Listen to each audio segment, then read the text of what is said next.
اعوذ باللہ من الشیطان الرجیم بسم اللہ الرحمن الرحیم ونزلنا الیک الکتاب تبیانا لکل شیء وہدی ورحمۃ وبشریٰ للمسلمین صدق اللہ العظیم۔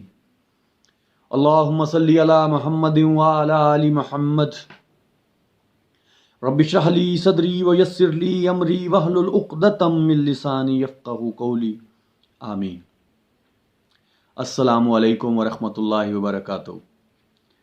دوستو، 8 مارچ دنیا میں عورتوں کا عالمی دن منایا جاتا ہے، اور جو کہ گزر گیا، اور بڑے اللہ کا شکر ہے کہ خیر و عافیت سے گزر گیا۔ لیکن بہت سارے ٹی وی چینلز پہ، سوشل میڈیا پہ بہت ساری ڈیبیٹس اور بہت ساری باتیں دیکھنے کو اور سننے کو ملی۔ میرا ارادہ تھا کہ میں بھی اس پہ بات کروں، لیکن سچ بتاؤں کہ اس کے بعد میرے دل میں آیا کہ میرے بات کرنے سے کیا فرق پڑ جاتا ہے، اللہ تعالیٰ مجھ پہ رحم کرے اور مجھے سیدھی راہ دکھائے۔ لیکن آج مغرب کی نماز سے تھوڑی دیر پہلے میں ایسے دیکھ رہا تھا سوشل میڈیا پہ، تو مجھے ایک حدیث میرے سامنے آ گئی۔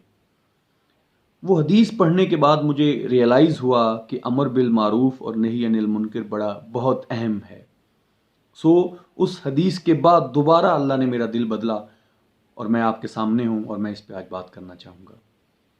جو آیت میں نے کوٹ کی سورہ نحل کی آیت ہے، جس میں اللہ تعالیٰ فرما رہے ہیں وَنَزَّلْنَا إِلَيْكَ الْكِتَابَ، کہ اے نبی رسول اللہ صلی اللہ علیہ وسلم، یہ کتاب جو ہم تم پہ نازل کرتے ہیں تِبْيَانًا لِكُلِّ شَيْءٍ، یہ ہر چیز کے بارے میں بیان کرتی ہے، وَهُدًى اور ہدایت ہے، وَرَحْمَةً اور رحمت ہے، وَبُشْرَىٰ اور خوشخبری ہے، لِلْمُسْلِمِينَ فرما برداروں کے لیے، ماننے والوں کے لیے۔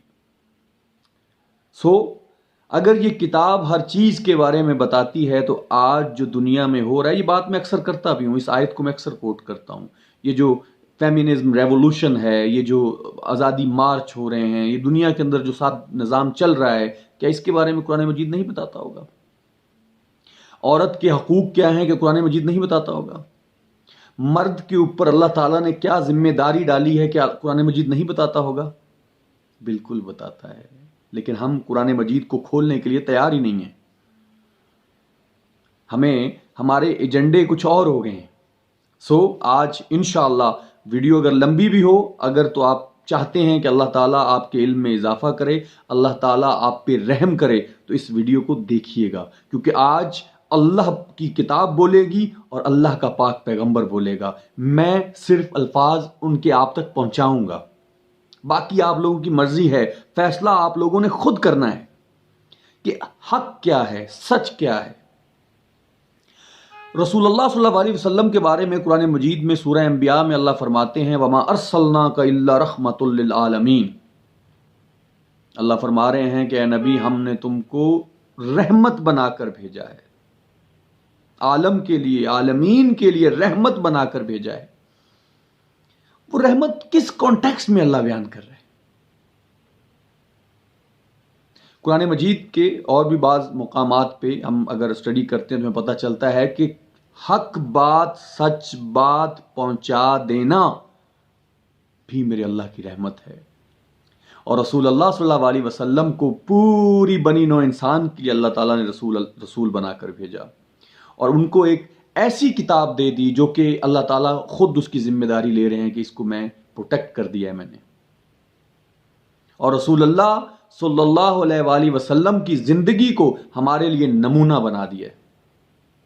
رسول اللہ صلی اللہ علیہ وسلم مکہ میں جب موجود تھے، تو مکہ کے اندر اللہ تعالیٰ ہمیں بتاتے ہیں سورہ نحل کے اندر کہ جب کسی کے گھر میں کوئی بچی پیدا ہوتی تھی، تو اس شخص کا جو چہرہ ہے وہ کالا ہو جاتا تھا، اور اس کا دل غمناک ہو جاتا تھا۔ یہ میں آپ کو ایک مفہوم بتا رہا ہوں آیات کا، میں کوئی بات بھی انشاءاللہ میں اپنی طرف سے نہیں کروں گا، آپ خود پڑھیے گا۔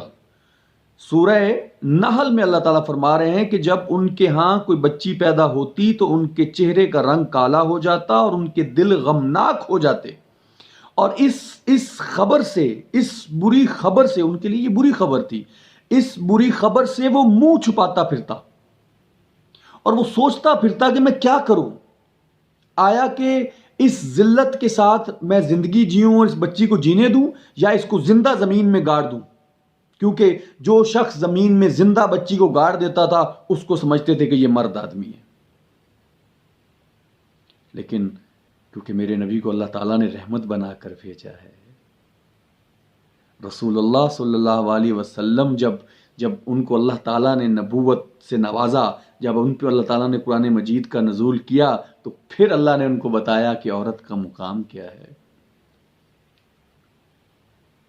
رسول اللہ صلی اللہ علیہ وسلم، ان کی بیٹی حضرت فاطمہ رضی اللہ تعالی عنہا جب ان سے ملنے کے لیے آتی تو میرے پاک نبی اپنی جگہ سے اٹھ جاتے اور جا کے ان کو ہاتھ سے پکڑتے اور اپنی جگہ پہ بٹھاتے اور پھر بات کرتے۔ آپ نے اسٹینڈرڈ سیٹ کیا کہ کس طرح سے خواتین کو ٹریٹ کرنا ہے۔ رسول اللہ صلی اللہ علیہ وسلم کے پاس ایک شخص آیا، اس نے فرمایا یا رسول اللہ، سب سے زیادہ حق مجھ پہ کس کا ہے؟ آپ نے فرمایا تمہاری ماں کا۔ اس نے کہا اس کے بعد مجھ پہ حق کس کا ہے؟ آپ صلی اللہ علیہ وسلم نے فرمایا تمہاری ماں کا۔ تیسری بار بھی اس نے یہی سوال کیا یا رسول اللہ، اس کے بعد مجھ پہ حق کس کا ہے؟ تو آپ نے فرمایا تمہاری ماں کا۔ اور چوتھی بار آپ صلی اللہ علیہ وسلم نے فرمایا کہ تمہارے باپ کا۔ 75% حق جو ہے وہ تمہاری ماں کا ہے، 25% حق جو ہے وہ تمہارے باپ کا ہے۔ اسی طرح ایک خاتون رسول اللہ صلی اللہ علیہ وسلم کے پاس آئیں اور انہوں نے فرمایا یا رسول اللہ، میرا نکاح ہو گیا ہے، اب میرے اوپر سب سے زیادہ حق کس کا ہے؟ میں کس کی بات مانوں؟ تو آپ صلی اللہ علیہ وسلم نے فرمایا تمہارے خامند کا۔ سبحان اللہ، بات کو غور کیجئے گا۔ آج آپ نے سوچنا ہے کہ ایک لڑکی جب رسول اللہ کے پاس جا رہی ہے تو اللہ کے نبی فرما رہے ہیں کہ تمہارے خامند کا تم پہ حق زیادہ ہے، لیکن جب وہی خامند اپنے رسول اللہ کے پاس جا رہا ہے اور جا کے پوچھ رہا ہے کہ یا رسول اللہ مجھ پہ حق کس کا ہے، تو اللہ کے نبی فرما رہے ہیں تمہاری ماں کا۔ کتنا خوبصورت کمبینیشن ہے، لیکن انفارچونیٹلی ہمیں اللہ کے نبی کی باتوں میں کوئی انٹرسٹ نہیں رہا۔ ہمارے جتنے بھی ایجنڈے ہیں، جتنی بھی ہماری ایجوکیشن ہے، جتنا بھی ہمارا سسٹم ہے، یہ سارا ہمیں کوئی اور دے رہا ہے۔ ہم قرآن اور حدیث سے دور ہیں۔ قرآن مجید میں سورہ نساء میں اللہ تعالیٰ فرماتے ہیں کہ میں نے مردوں کو عورتوں کے اوپر نگران بنایا ہے۔ کیوں بنایا ہے؟ کیونکہ یہ اپنا مال خرچ کرتے ہیں، اور یہ میاں بیوی کے لیے ہے۔ ایسا نہیں ہے کہ اللہ معاف کرے کہ کسی محلے کی جو میری پڑوسن ہے اس کے اوپر میرا حق زیادہ ہے، نہیں، یہ میاں بیوی کے ریلیشن میں اللہ بات کر رہا ہے، کیونکہ ایک خاندانی نظام کو چلانا ہے، کیونکہ ایک کمپنی میں 2 CEO نہیں ہو سکتے۔ جیسے قرآن مجید میں اللہ تعالیٰ فرما رہے ہیں کہ اگر اس میں 2 خدا ہوتے اس کائنات کے تو بڑا فساد ہوتا۔ ایک خدا کہتا کہ سورج مشرق سے نکلے گا، دوسرا کہتا سورج مغرب سے نکلے گا۔ اسی طرح دنیا کے اندر بھی جتنی بڑی بڑی آپ کمپنیز دیکھ رہے ہیں، آپ کو ایک بندہ ہوگا جو اس کو آپریٹ کر رہا ہوگا، نیچے اور اس کی ٹیم ہوگی۔ اسی طرح خاندانی نظام کو چلانے کے لیے اللہ تعالیٰ نے مرد کو حاکم بنایا ہے۔ لیکن دوسری جانب سورہ بقرہ میں اللہ فرماتے ہیں کہ عورتوں کا مردوں کے اوپر ایسے ہی حق ہے جیسے مردوں کا عورتوں کے اوپر، لیکن میں نے بعض کو بعض پہ فضیلت دی ہے، اور میں علم والا ہوں، حکمت والا ہوں۔ یہ اللہ کا فیصلہ ہے۔ اللہ تعالیٰ نے مرد کو عورت کے اوپر فضیلت دی ہے، لیکن وہی عورت جب ماں بن جاتی ہے اسی خاوند، اسی مرد سے وہ 3 گنا زیادہ اس کا رتبہ بڑھ جاتا ہے۔ ماشاءاللہ ماشاءاللہ۔ رسول اللہ صلی اللہ علیہ وآلہ وسلم کا جو آخری خطبہ ہے اس میں بھی آپ صلی اللہ علیہ وآلہ وسلم نے ہمیں تاکید کی ہے کہ اپنی بیویوں کے ساتھ اچھا برتاؤ کرنا، عورتوں کے ساتھ اچھا برتاؤ کرنا۔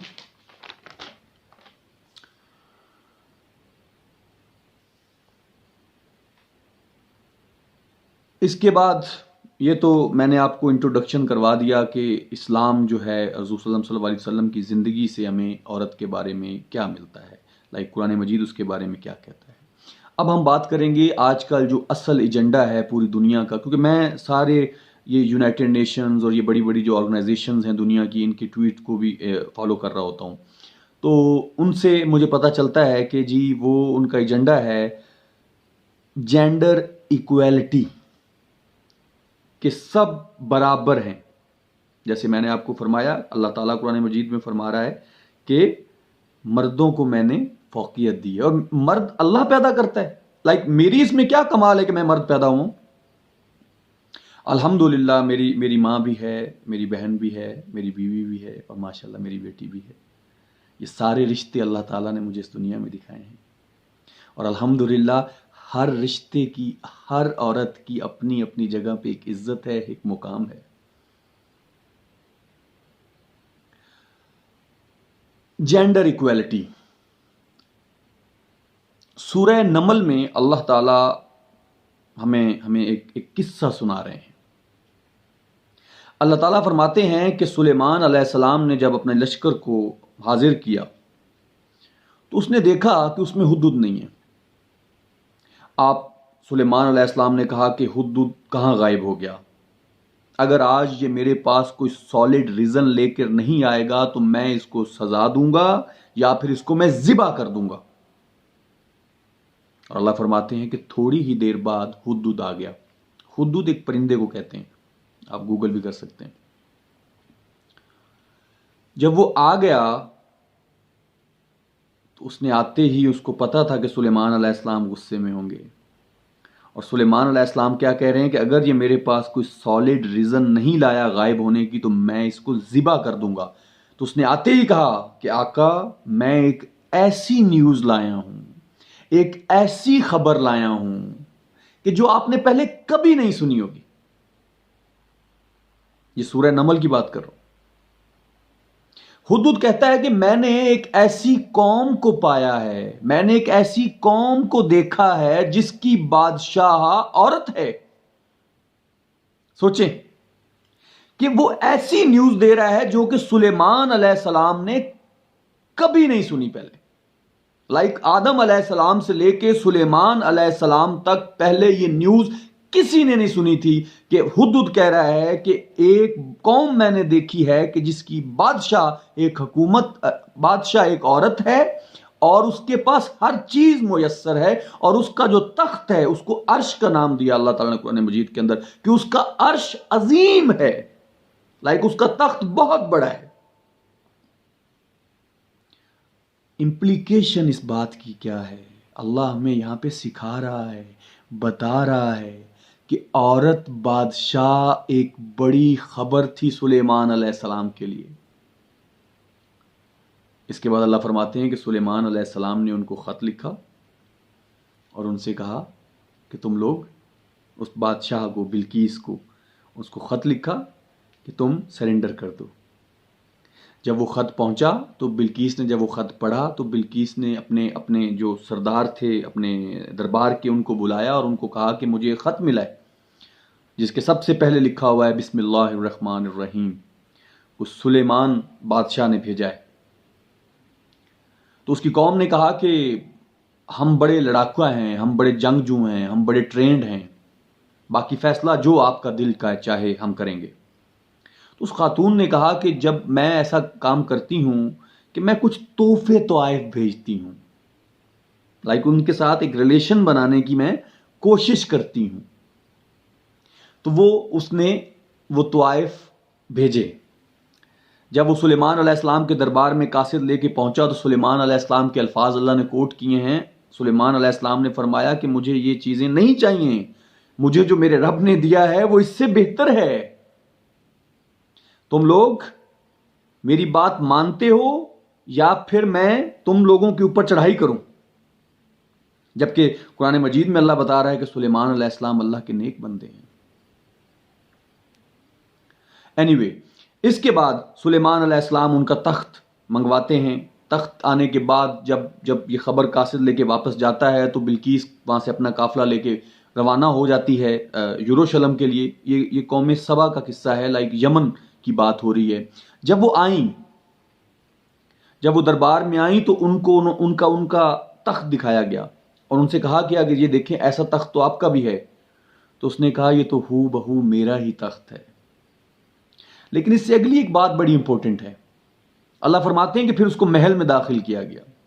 جب محل میں داخل کیا گیا تو اس نے دیکھا کہ نیچے پانی ہے اور اس نے اپنی پنڈلیاں ننگی کر دیں، اپنی پنڈلیاں ننگی کر دیں۔ کیوں؟ کہ وہ شیشہ تھا اور شیشے کے نیچے پانی تھا، اور وہ سمجھی کہ پانی ہے، اور اس کے بچنے کے لیے اس نے اپنی پنڈلیاں ننگی کر دی۔ یہاں دو باتیں ہمیں سمجھ آتی ہیں، ایک کہ وہ عورت تھی، اس کی ججمنٹ کہ اس کو پتہ نہیں چلا کہ یہ شیشہ ہے، پانی نہیں ہے۔ دوسری بات اللہ فرما رہا ہے کہ وہ بادشاہ تھی، اپنی قوم کی بادشاہ تھی، اس کے پاس طاقت تھی، اس کے پاس تمام اشیاء تھی، اس کا اتنا بڑا تخت تھا، لیکن اس کی پنڈلیاں تک ننگی نہیں تھیں، اس کی پنڈلی تک ننگی نہیں تھی۔ وہ ننگی تب ہوئی جب اس نے پانی کو دیکھا۔ سبحان اللہ۔ تو اللہ تعالی ہمیں بتا رہا ہے کہ پہلے قرآن مجید کے نزول میں ہمیں بتا رہا ہے کہ عورت کس طرح سے رہتی تھی۔ سورہ نحل میں ہی، یہ نمل میں آپ کو اندازہ ہو گیا ہوگا کہ اس سے ہمیں کیا سبق ملتا ہے، کہ اللہ تعالیٰ نے عورت اور مرد کا فنکشن ڈیفرنٹ بنایا ہے۔ سورہ لیل میں اللہ فرماتے ہیں وَاللَّيْلِ إِذَا يَغْشَىٰ وَالنَّهَارِ إِذَا تَجَلَّىٰ وَمَا خَلَقَ الذَّكَرَ وَالْأُنثَىٰ۔ اللہ فرما رہے ہیں کہ رات کی قسم جب چھا جائے، دن کی قسم جب وہ روشن ہو جائے، اور اس کی قسم جس نے مرد اور عورت کو پیدا کیا۔ اور اس سے اگلی بات اللہ کر رہا ہے کہ تمہاری جو کوششیں ہیں، تمہارا جو فنکشن ہے وہ ڈیفرنٹ ہے۔ جیسے دن اور رات دونوں اپوزٹ چلتے ہیں، دن جو ہے وہ روشنی کرتا ہے، رات اندھیرا کرتی ہے۔ سیم میرا رب کہہ رہا ہے کہ میں نے مرد اور عورت کو پیدا کیا اور ان کا بھی کام ڈیفرنٹ ہے، جیسے دن اور رات کا ڈیفرنٹ ہے، لیکن یہ کمپلیمنٹری ہیں، یہ ایک دوسرے کے بغیر رہ نہیں سکتے، یہ ایک کے بعد آنا ہے، دن کے بعد رات کو آنا ہے۔ اسی طرح مرد کے ساتھ عورت کو اللہ نے جوڑ دیا ہے، لیکن ان کا سسٹم، ان کے فنکشن ڈیفرنٹ ہیں۔ اسی لیے خالق کائنات نے عورت کو بادشاہی نہیں دی، اسی لیے میرے رب نے کسی عورت کو پیغمبر نہیں بنایا، کیونکہ اس کا فنکشن ڈیفرنٹ ہے۔ اس سے اللہ تعالیٰ بنی نوع انسان کی تخلیق کرتا ہے، اس کے ذریعے ایک نئی نسل کو گرو کرتا ہے، اس کے ذریعے ایک نئی نسل کو پروان چڑھاتا ہے۔ میرا اللہ کتنی بڑی ڈیوٹی عورت کی لگائی ہے، اور مرد اس نسل کے لیے، اس بچے کے لیے مزدوری کرتا ہے، کام کرتا ہے، کاروبار کرتا ہے، پیسے کما کے لاتا ہے، اور اس عورت کو اور اپنے بچوں کو دیتا ہے۔ سبحان اللہ۔ یہ ہے میرا اللہ، یہ ہے میرا اللہ۔ بات آ گئی کہ مرد اور عورت کا مقابلہ ہو رہا ہے آج۔ میں یہ مردوں کے لیے کہوں گا، یہ مردوں کے لیے میں کہوں گا، یہ جو ابھی میں آیت کوٹ کرنے والا ہوں، سورہ نحل میں ہی، سورہ نحل بہت اہم ہے، سورہ نحل میں ہی اللہ تعالیٰ فرماتے ہیں کہ ہم نے، اللہ اپنے آپ کو کہہ رہا ہے، ہم نے تم میں سے ہی تمہارے لیے عورتیں پیدا کی۔ سبحان اللہ۔ اور جیسے آپ لوگوں کو پتا ہوگا، قرآن مجید کی دوسری آیت سے ہمیں پتہ چلتا ہے کہ آدم علیہ السلام سے اللہ تعالیٰ نے عورت کو پیدا کیا۔ سب سے پہلے اللہ تعالیٰ نے انسان کی جو تخلیق کی وہ آدم علیہ السلام سے کی۔ اب میری بہنوں کو، میری ماؤں کو، میری بیٹیوں کو یہ تکلیف، یہ دکھ ہونا چاہیے کہ یہ مرد کو پہلے پیدا کیوں کر دیا اللہ نے، یا ان کو اس بات کو سمجھنا ہے کہ اللہ تعالیٰ نے ان پہ ذمہ داری نہیں ڈالی۔ نہیں، پورے قرآن میں الحمدللہ میں نے پڑھا ہے کہ میرے رب نے کہیں عورت کو یہ نہیں کہا کہ کما کے لاؤ، جبکہ اللہ تعالیٰ مرد سے کہہ رہا ہے کہ عورت کے سارے خرچے پورے کرو۔ عورت کے ذمے صرف اللہ تعالیٰ نے دو کام لگائے ہیں، ایک اپنے خامند کے مال اور دوسرا عزت آبرو کی حفاظت۔ That's it. خامند کی فرما برداری اور اس کے مال اور آبرو کی حفاظت، یہ ذمہ داری صرف اللہ نے عورت کے اوپر لگائی ہے۔ باقی ساری ذمہ داریاں، عورت کو کھانا، عورت کو پروٹیکشن، عورت کو چھت، یہ اللہ تعالیٰ نے مرد کے ذمہ لگائی ہیں۔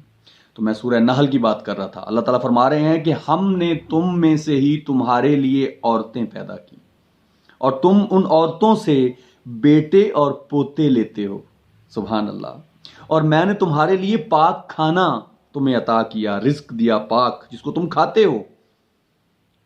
لیکن اس آیت کا اینڈ اللہ کہاں کر رہا ہے؟ ماشاء اللہ، کہ تم میری نعمتوں کی ناشکری کرتے ہو. اللہ تعالیٰ ہمیں یہاں بتا رہا ہے کہ عورت تمہارے لیے نعمت ہے. ماشاء اللہ. میری مائیں، میری بہنیں اگر اس ویڈیو کو دیکھ رہی ہیں تو اس بات پہ غور کریں کہ کیا نعمت، ایک چیز اللہ نعمت بنا کے دے رہا ہے. میرے لیے نیند ایک نعمت ہے، میرے لیے پھل نعمت ہے، تو میں کیا ان سے مقابلہ کروں گا؟ یہ جو اللہ تعالیٰ نے جانور بنائے ہیں یہ نعمت ہیں، کیا ان سے میں مقابلہ کروں گا؟ اور یہاں اللہ تعالیٰ عورت کو کہہ رہا ہے کہ وہ تمہارے لیے نعمت ہے. ماشاء اللہ. تو اس آیت کو سمجھنے کے بعد تو بات ہی ختم ہو جاتی ہے کہ اللہ تعالیٰ قرآن مجید میں کہہ رہا ہے کہ میں نے عورت کو نعمت بنایا ہے. ہوا کیا؟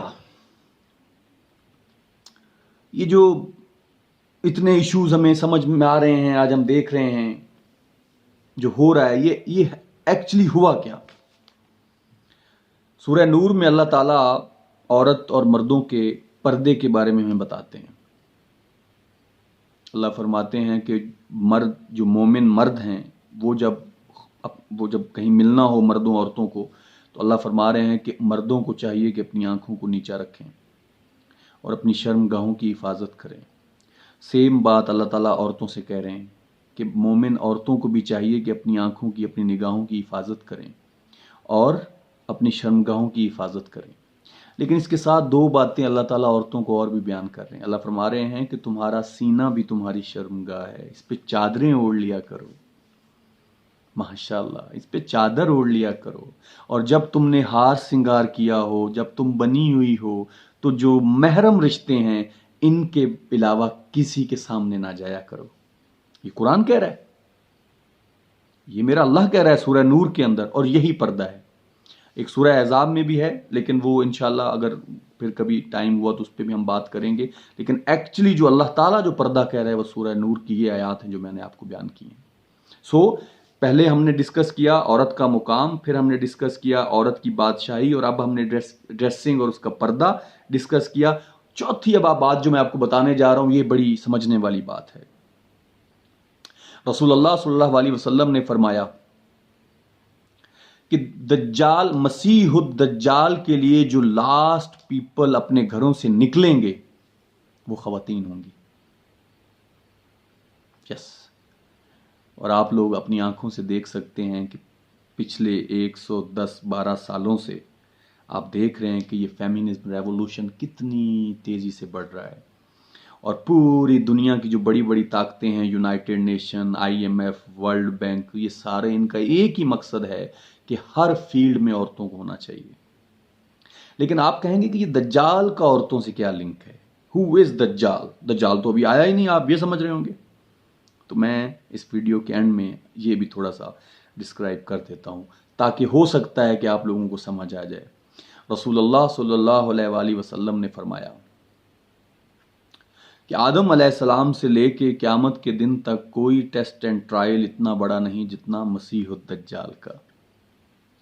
ہر پیغمبر نے، ہر پروفٹ نے اپنی امت کو، اپنی قوم کو مسیح الدجال کے فتنے سے آگاہ کیا ہے. ایون نوح علیہ السلام نے بھی اپنی قوم کو مسیح الدجال کے فتنے سے آگاہ کیا ہے. لیکن میں تمہیں کچھ زیادہ بتاتا ہوں. ماشاءاللہ. کیوں زیادہ بتاتا ہوں؟ کیونکہ میرا اللہ کہہ رہا ہے کہ رسول اللہ رحمت للعالمین ہیں اور اللہ کے آخری نبی ہیں. اس کے بعد اللہ تعالیٰ کی کسی سے کوئی بات نہیں ہونی، اس کے بعد کوئی کتاب نہیں آنی. اس لیے میرا نبی ہمیں کچھ زیادہ بتانے جا رہے ہیں. اللہ کے نبی نے فرمایا کہ وہ اپنی بائیں آنکھ سے دیکھتا ہوگا، اپنی دائیں آنکھ سے کانا ہوگا. اس کی دائیں آنکھ ایسے ہوگی جیسے گلا ہوا انگور ہوتا ہے، ٹھیک ہونے کے چانس ہی نہیں ہے. اور اس کی دونوں آنکھوں کے درمیان میں کاف فا رے کافر لکھا ہوگا. اور اس کافر کو مومن پڑھ پائیں گے، چاہے وہ پڑھے لکھے ہوں گے یا ان پڑھ ہوں گے۔ اس بات میں بڑا غور کرنا پڑے گا آپ لوگوں کو۔ اللہ کے نبی فرما رہے ہیں کہ اس کی وہ بائیں آنکھ سے دیکھتا ہوگا، دائیں آنکھ سے کانا ہوگا، دائیں آنکھ سے نہیں دیکھتا ہوگا، اور اس کی دونوں آنکھوں کے درمیان میں کافر لکھا ہوگا، اور اس کافر کو مومن پڑھ پائیں گے چاہے وہ پڑھے لکھے ہیں یا ان پڑھ۔ اس کی امپلیکیشن کیا ہے کہ لٹرلی اس کے ماتھے پہ کافر نہیں لکھا ہوگا، کیونکہ اگر لٹرلی لکھا ہوتا یا ہوگا تو جس نے پی ایچ ڈی کی ہوئی وہ تو پڑھ لے گا، جس کی نظر 6/6 ہے وہ تو پڑھ لے گا، لیکن اللہ کے نبی فرما رہے ہیں کہ اس کو مومن پڑھ پائے گا۔ اس کا مطلب ہے کہ دجال اپنی بائیں آنکھ سے دیکھتا ہے، لائک اپنی ایکسٹرنل آئی سے دیکھتا ہے، دائیں آنکھ سے کانا ہے، لائک اس کی انٹرنل آئی جو ہے وہ ختم ہے، کانی ہے۔ اب سوال پیدا ہوتا ہے کہ کیا انٹرنل آئیز بھی ہوتی ہیں؟ تو قرآن مجید چونکہ ہر چیز کے بارے میں بتاتا ہے، تو قرآن ہمیں بتائے گا کہ کیا اندر آنکھیں ہوتی ہیں؟ اللہ تعالیٰ سورہ حج میں فرماتے ہیں کہ ان لوگوں نے سیر نہیں کی، کہ یہ سیر کریں اور دیکھیں، اور ان کا دل جو اندر ہے یہ الائیو ہو، اور یہ سنیں اور یہ غور کریں۔ یہ آنکھیں نہیں ہیں جو اندھی ہوتی ہیں، یہ دل اندھا ہوتا ہے جو سینے کے اندر ہے۔ سبحان اللہ۔ ان دونوں باتوں کو غور کریں کہ وہ اپنی دائیں آنکھ سے کانا ہے، لائک اس کی انٹرنل آئی کانی ہے، انٹرنل آئی ختم ہے، بائیں آنکھ سے دیکھتا ہے، ایکسٹرنل آئی سے دیکھتا ہے، اور مومن پڑھا لکھا ہوگا یا ان پڑھ ہوگا، اس کے ماتھے پہ لکھا ہوگا کافر، اور وہ پڑھ لے گا، لائک وہ اپنی اندر کی آنکھ سے دیکھے گا۔ وہ دھوکے باز ہوگا، میرے نبی نے فرمایا۔ مسیح الدجال، لائک وہ مسیح الدجال مین کے فریبی مسیح ہوگا، جھوٹا مسیح ہوگا۔ اب سوال پیدا ہوتا ہے کہ مسیح کون ہے؟ اگر یہ جھوٹا مسیح ہے تو اصل مسیح کون ہے؟ تو قرآن مجید کی سٹڈی سے ہمیں پتہ چلتا ہے کہ عیسیٰ ابن مریم کو اللہ تعالیٰ کہہ رہے ہیں مسیحا، عیسیٰ ابن مریم۔ اللہ تعالیٰ نے بنی اسرائیل کی طرف جب مسیحا کو بھیجا، اور اللہ تعالیٰ نے ان کو بڑے واضح معجزے دے کر بھیجا، لائک مردوں کو زندہ کر دینا، کوڑی کا مرض ٹھیک کر دینا، اندھوں کو نگاہیں دے دینا، بینائی دے دینا، اس کے علاوہ مٹی کا پرندہ بنانا اور ہوا میں اڑا دینا، اور ان کے گھروں میں جو پڑا ہے وہ بتا دینا، جو وہ کھا کے آئے ہیں یہ بتا دینا، اور بغیر باپ کے پیدا کیا۔ اتنے معجزات کے ساتھ اللہ تعالیٰ نے ان کو بھیجا، لیکن بنی اسرائیل نے ان کو جھٹلا دیا کہ نہیں، یہ جادوگر ہے۔ وہ تھا مسیحا۔ اور اس کے بعد انہوں نے جب ان کو سلیب دی اور اللہ تعالیٰ نے ان کو اوپر اٹھا لیا تو وہ سمجھے کہ یہ تو مر گیا، استغفر اللہ، لہٰذا یہ ہمارا مسیحا نہیں تھا، ہمارا مسیحا ابھی آنے والا ہے، اور آج تک وہ اپنے مسیحا کا ویٹ کر رہے ہیں۔ مسیحا کا کام کیا تھا؟ مسیحا نے کرنا کیا تھا؟ مسیحا نے بنی اسرائیل کو دنیا کے اندر سپر پاور بنانا ہے۔ مسیحا نے بنی اسرائیل ان جیوز کو دنیا کے اندر رولنگ سٹیٹ بنانا تھا۔ جب عیسیٰ علیہ السلام کو انہوں نے صلیب دی، انہوں نے کہا کہ یہ ہمارا مسیحا نہیں تھا، کیونکہ مسیحا نے تو حکومت کرنی تھی دنیا میں، جو بابل کی زمین پہ اللہ تعالیٰ نے ان سے پرومس کیا تھا۔ اینی 600 سال گزر گئے عیسیٰ ابن مریم کو اللہ تعالیٰ نے جب اٹھا لیا، اور ان کے کہنے کے مطابق انہوں نے صلیب دے دی۔ 600 سال بعد میرے اللہ نے، جیسے میں نے کہا کہ رسول اللہ رحمت للعالمین ہیں، اللہ تعالیٰ نے میرے نبی کو مدینے میں بھیجا، اور مدینے میں میرا نبی قرآن لے کر گیا، اور وہاں پہ جوز کے جو ربائز تھے، جو چیف ربائز تھے، وہ وہاں موجود تھے، اور یہاں پہ ایک حق اور باطل کا ٹاکرا ہونے جا رہا تھا، اور اس اللہ تعالیٰ نے اپنے نبی کے ذریعے اور اس قرآن کے ذریعے ان کو بتایا کہ تمہارا جو بلیو ہے وہ غلط ہے، مسیحا عیسیٰ ابن مریم ہی تھا، اور تم کہہ رہے ہو کہ تم نے صلیب دے دی، تم نے صلیب نہیں دی۔ وما قتلہ وما صلبہ، اللہ کہہ رہا ہے نہ تم نے قتل کیا ہے نہ صلیب تم نے دی ہے، اللہ نے ان کو اوپر اٹھا لیا ہے، اور تم میں سے کوئی بھی نہیں ہوگا جو قیامت سے پہلے ان پہ ایمان نہ لے آئے، ان کی موت سے پہلے ایمان نہ لے آئے۔ لیکن انہوں نے کہا کہ معاذ اللہ، یہ بھی جادو ہے، انہوں نے میرے نبی کو بھی جھٹلا دیا، انہوں نے قرآن کو بھی جھٹلا دیا۔ اب دوستو سوال یہ پیدا ہوتا ہے کہ کیا ایسے ہی ہسٹری اینڈ ہو جائے گی؟ کیا ایسے ہی وہ دنیا سے چلے جائیں گے جیوز، اور ایسے ہی عقیدہ رہ جائے گا؟ نہیں، اس کے بعد جب انہوں نے میرے نبی کو جھٹلایا، اللہ تعالیٰ نے اس کے بعد مسیح الدجال کا شر دنیا میں پھیلایا،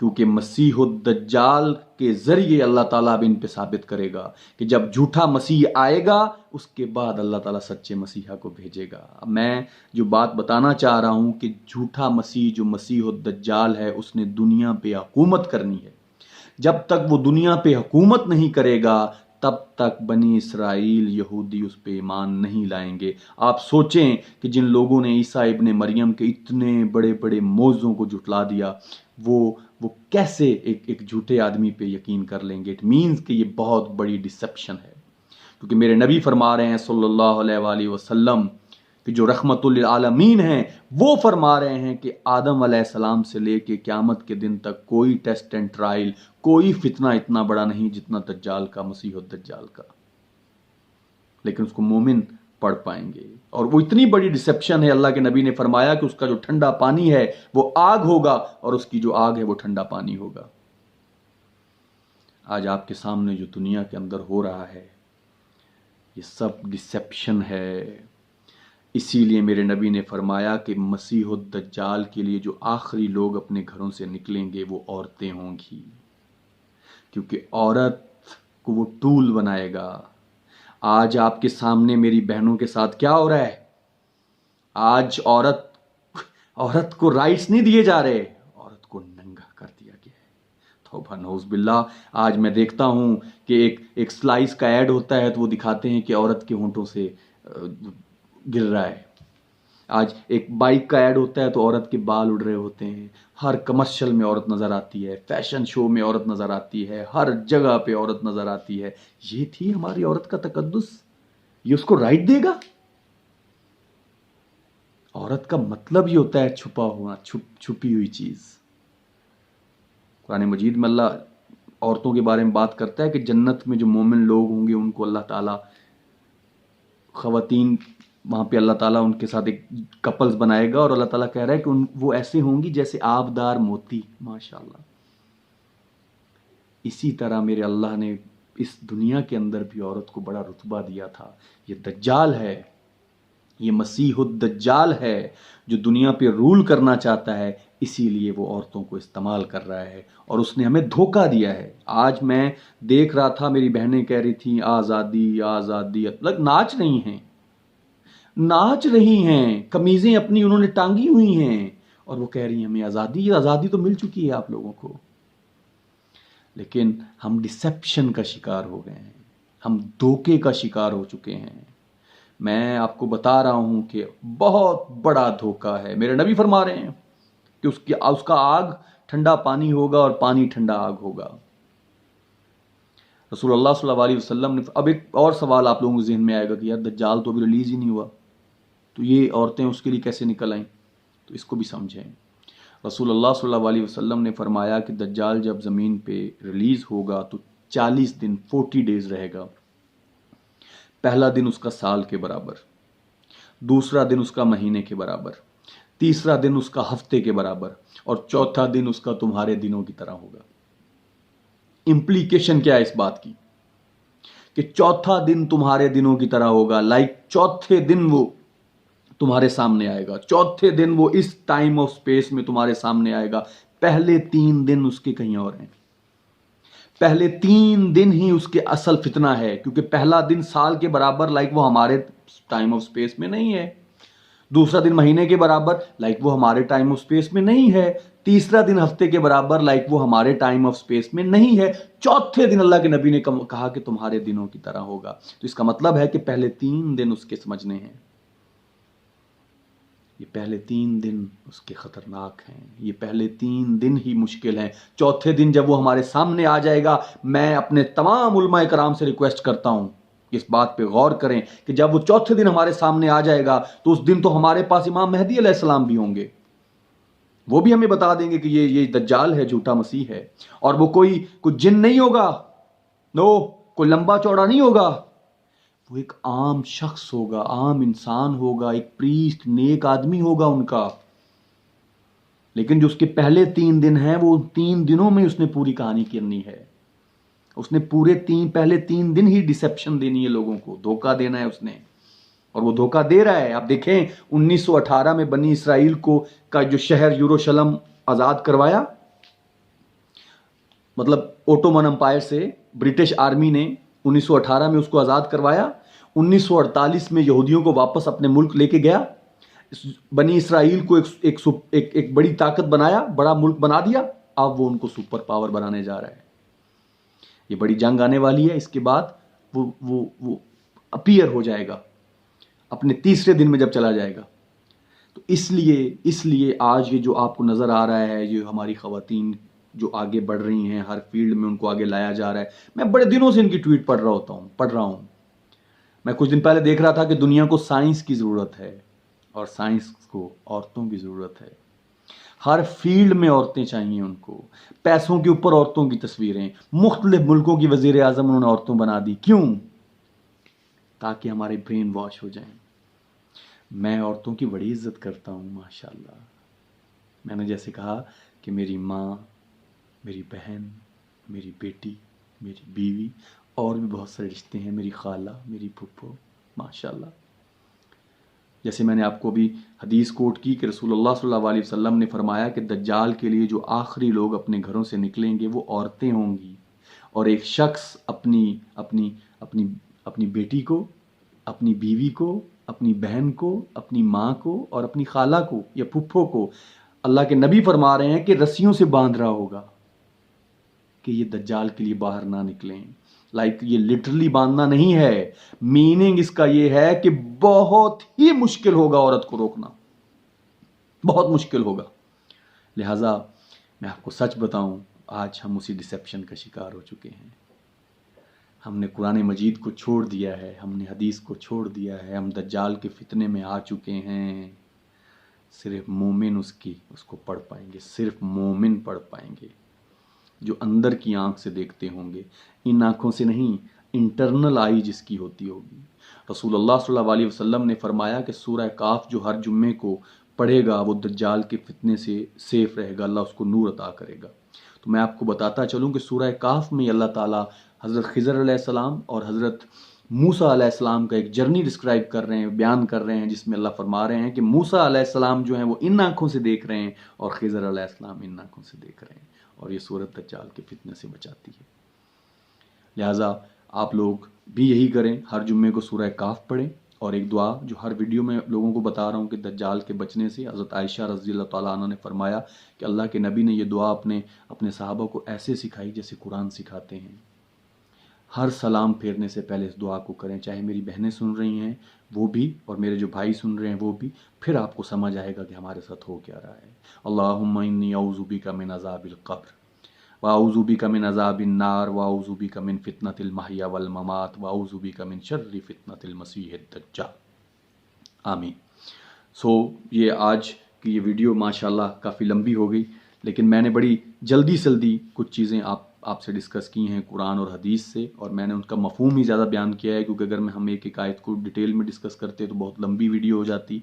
تو اسی لیے میں نے آج ایک مخصوص جو کانٹیکسٹ تھے مختلف زاویوں سے اس کو ڈسکرائب کرنے کی، بیان کرنے کی کوشش کی ہے۔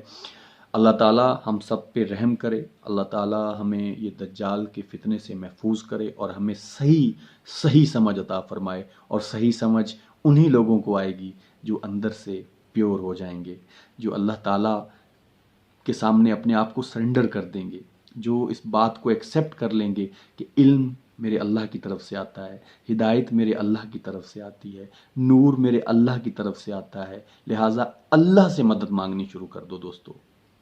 اللہ تعالیٰ ہم سب کو صحیح سمجھ عطا فرمائے۔ وما علینا الا البلاغ المبین۔ جزاک اللہ۔